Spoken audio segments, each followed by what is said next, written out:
Good morning students. आइए आज हम बात करते हैं चैप्टर 9 में दर्पण सूत्र के बारे में। तो देखिए दर्पण सूत्र का निर्माण किस प्रकार से होता है। तो देखिए दर्पण के मूल बिंदु को हमने माना है ध्रुव O। उस मूल बिंदु से वस्तु की दूरी को U से व्यक्त किया जाता है। दर्पण के मूल बिंदु यानी ध्रुव से वस्तु की दूरी, तो वस्तु की दूरी को O से क्या माना जाएगा, U। इसी प्रकार दर्पण के मूल बिंदु O से प्रतिबिंब की दूरी क्या मानी जाएगी, V। दर्पण के मूल बिंदु O से फोकस दूरी क्या मानी जाएगी, F। हो तो तीनों में यानी कि बिंब की दूरी, प्रतिबिंब की दूरी एवं फोकस दूरी में निम्न संबंध है। तो देखिए निम्न संबंध क्या होगा, 1/V, यानी कि यहां पर है 1/V का मतलब है ये प्रतिबिंब की दूरी प्लस 1/U, अर्थात यह है बिंब की दूरी बराबर 1/F।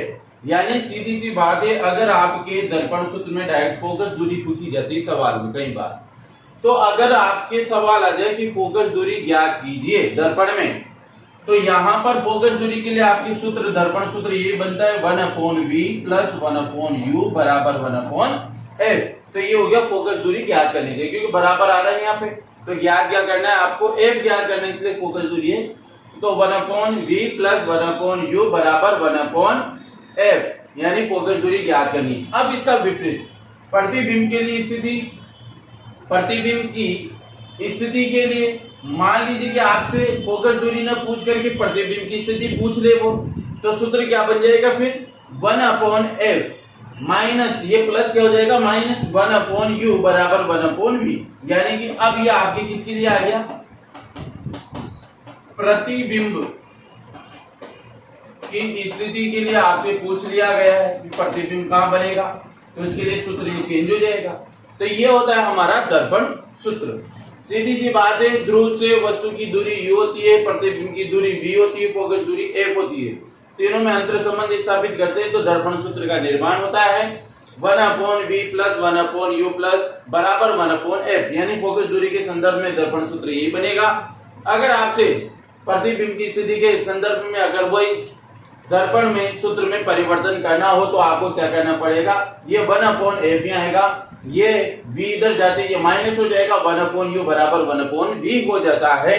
तो ये आपका वास्तविक दर्पण सूत्र है ये वाला, और ये आपके प्रतिबिंब की स्थिति, इसी सूत्र से ये सूत्र बनेगा। तो प्रतिबिंब की स्थिति ज्ञात करने के लिए सूत्र बनता है। अब हम बात करते हैं कि यहाँ पे दर्पण का आवर्धन सूत्र क्या होता है। ये तो आपका क्लियर हो गया। अब दर्पण का आवर्धन सूत्र भी मैं आपको बता देता हूं साथ का साथ कि दर्पण का आवर्धन सूत्र क्या है। तो देखिए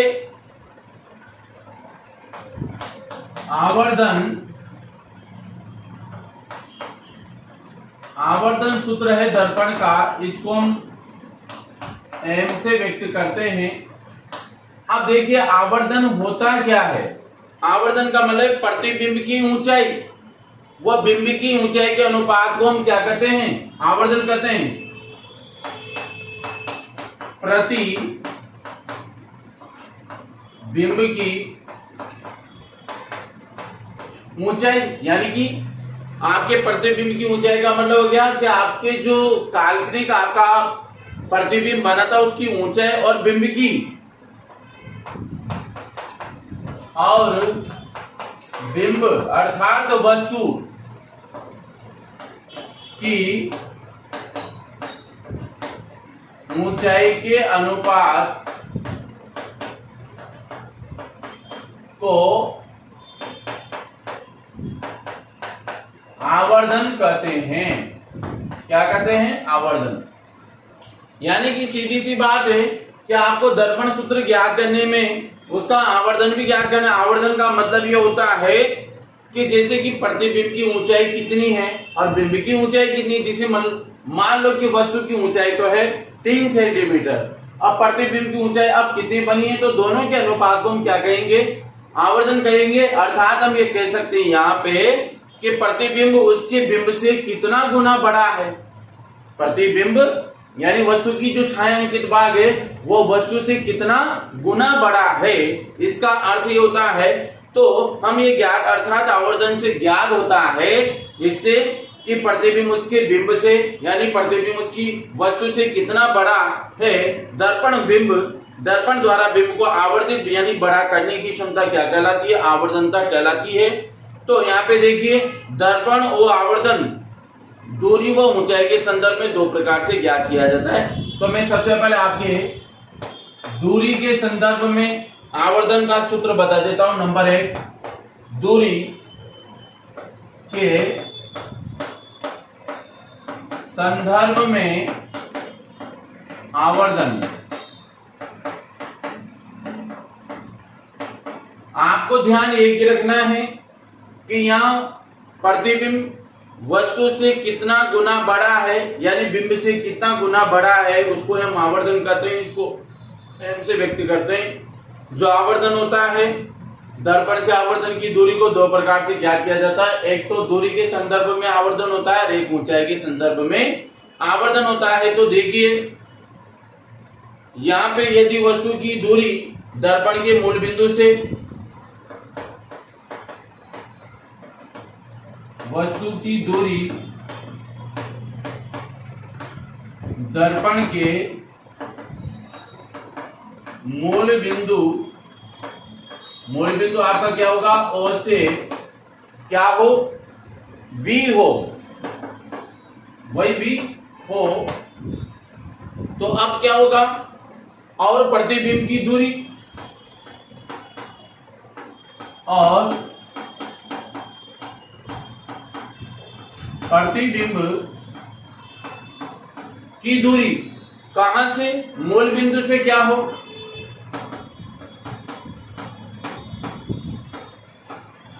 मूल बिंदु से क्या हो? V हो। वही कंडीशन है कि दर्पण सूत्र वाली। तो दर्पण का आवर्धन क्या होगा?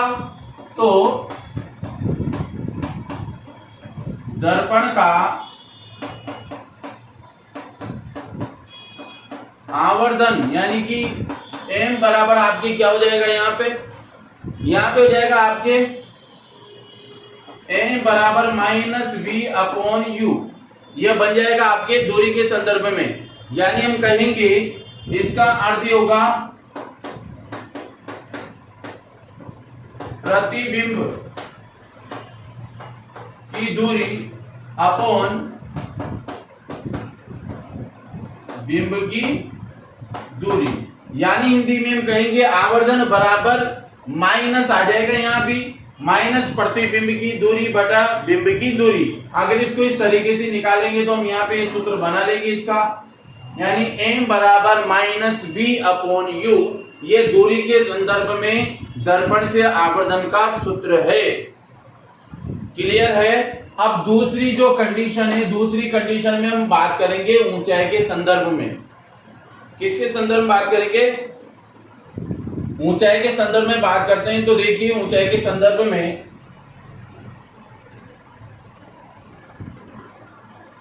हमारा आवर्धन का सूत्र क्या बनता है उसके बारे में बात कर लेते हैं।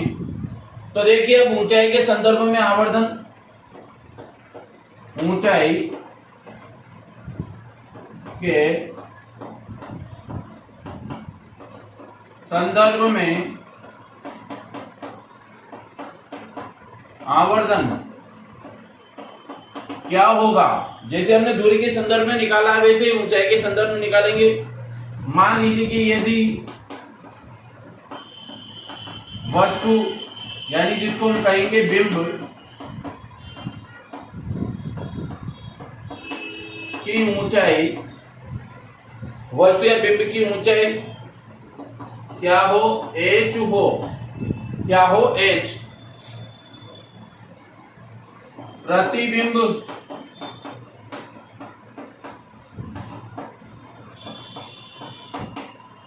की ऊंचाई बराबर क्या हो? h डैश हो। यहां पे आपको h डैश लगाना पड़ेगा। यहाँ पे दोनों को h से व्यक्त करेंगे ऊंचाई को। ये बिंब की यानी वस्तु की ऊंचाई h है, प्रतिबिंब की ऊंचाई आपके h डैश है। तो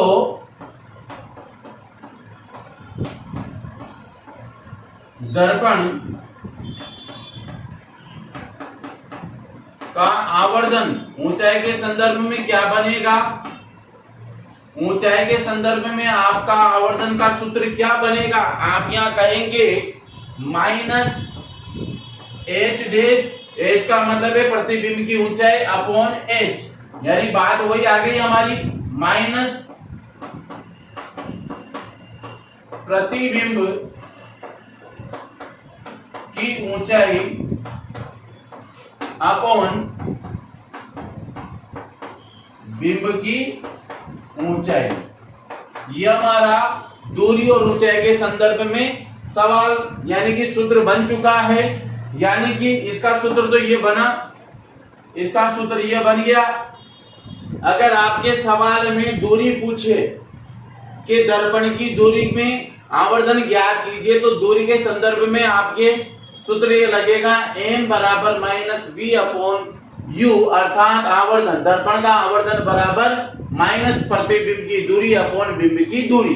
अगर आपकी ऊंचाई पूछ ले सवाल में, तो वस्तु की यानी कि यहाँ पे सूत्र क्या बनेगा, दर्पण का आवर्धन यानी m बराबर minus h dash upon minus h dash upon h, यानी कि माइनस प्रतिबिंब की ऊंचाई अपॉन बिंब की ऊंचाई, ये आपका दर्पण सूत्र होगा।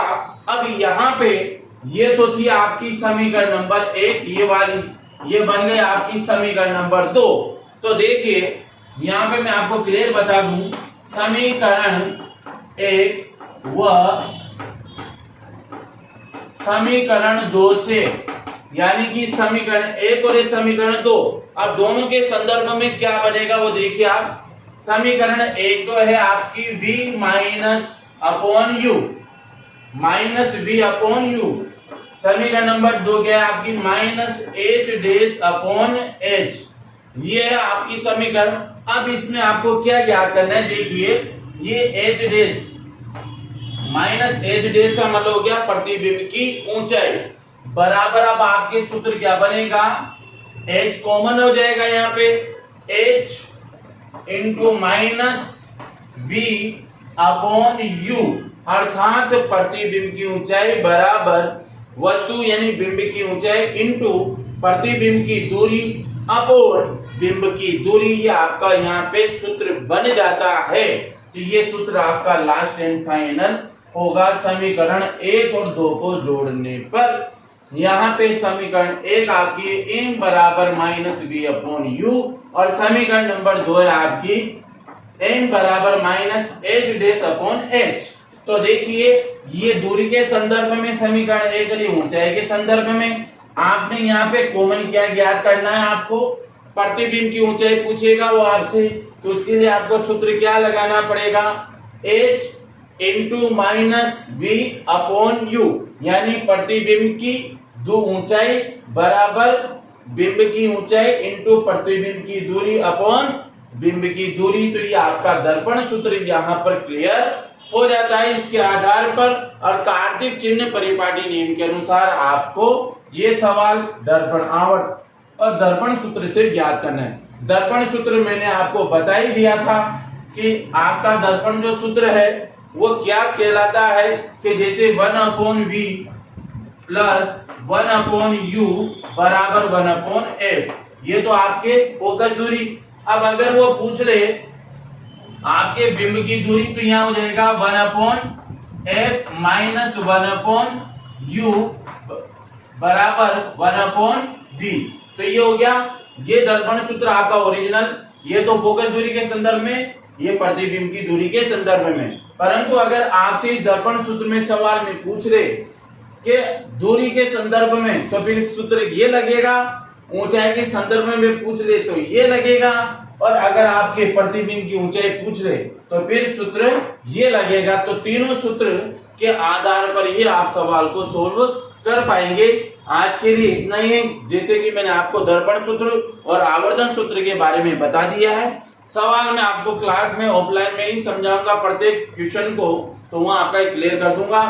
इसके बाद में आपका अगला टॉपिक है जो प्रकाश का अपवर्तन है, वो अगले वीडियो में आपसे बात करूंगा। उसके लिए आज के लिए इतना, थैंक यू सो मच।